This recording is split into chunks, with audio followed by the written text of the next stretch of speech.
Some people come and tell me, Quran says, la ikrah fi din, there's no compulsion in religion. So why you have to do dawah? Again, they're quoting out of context.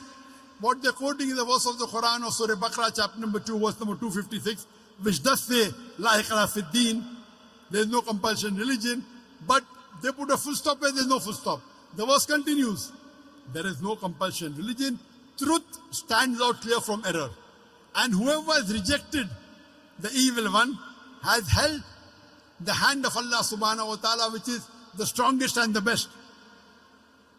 That means there is no compulsion in religion, but truth stands out clear from error. You have to reject the evil and come to the truth of Allah.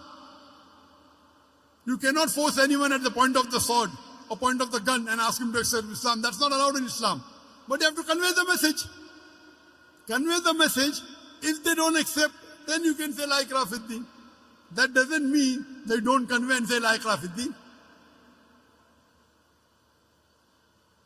There are some Muslims who come and tell me, Brother Zakir, we first want to make the Muslims more practicing Muslims. We want to make Musalman Pakka Musalman. We want to make Muslim more practicing Muslim. After that we will talk to the non-Muslim. That time will never come.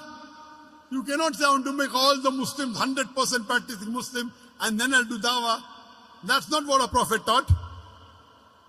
When you meet a Muslim, if he has mistakes, you correct him. That's called Islam. When you meet a non-Muslim, you do dawah.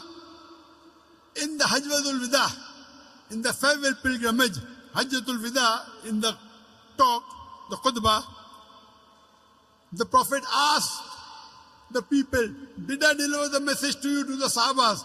There were 124,000 Sahabas. And all of them said, yes, Beshak, you have delivered the message. Then he said, all those who are present here, deliver the message to those who are not present here. And more than 80% of the Sahabas are buried outside Arabia. Doing what? Making Musalman Pakka Musalman. They went to do dawah outside Arabia to deliver the message to the non-Muslims. It's the duty of every Muslim that he conveys the message to the non-Muslim. When he meets the Muslim and he finds some mistake, okay, do Islah. Correct him. But when you meet a non-Muslim, you do dawah. Which is more important? Suppose there are two patients who come to a doctor. One patient has a common cold, the other has a heart attack. Who should he treat first?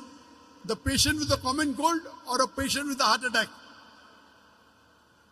Heart attack, correct. Similarly, when there are two people, one is a Muslim and one is a non-Muslim, the Muslim will go to Jannah, even if he's not fully practicing. But the non-Muslim will go to Jannah. First you have to cater to the non-Muslim. Therefore, in the question and answer session, we first give opportunity for the non-Muslim to ask questions. First treat the patient with heart attack. The person with common cold will not die. But if you don't treat the patient with heart attack, he'll die. So first, if you have to do both, dawah and Islah, speak to the Muslim and non-Muslim both. But if your time is limited, first you speak to the non-Muslim. When we go to non-Muslim and when we talk to them, they see you Muslims are following Islam. Therefore we cannot talk to non-Muslim. I said, this is nonsense.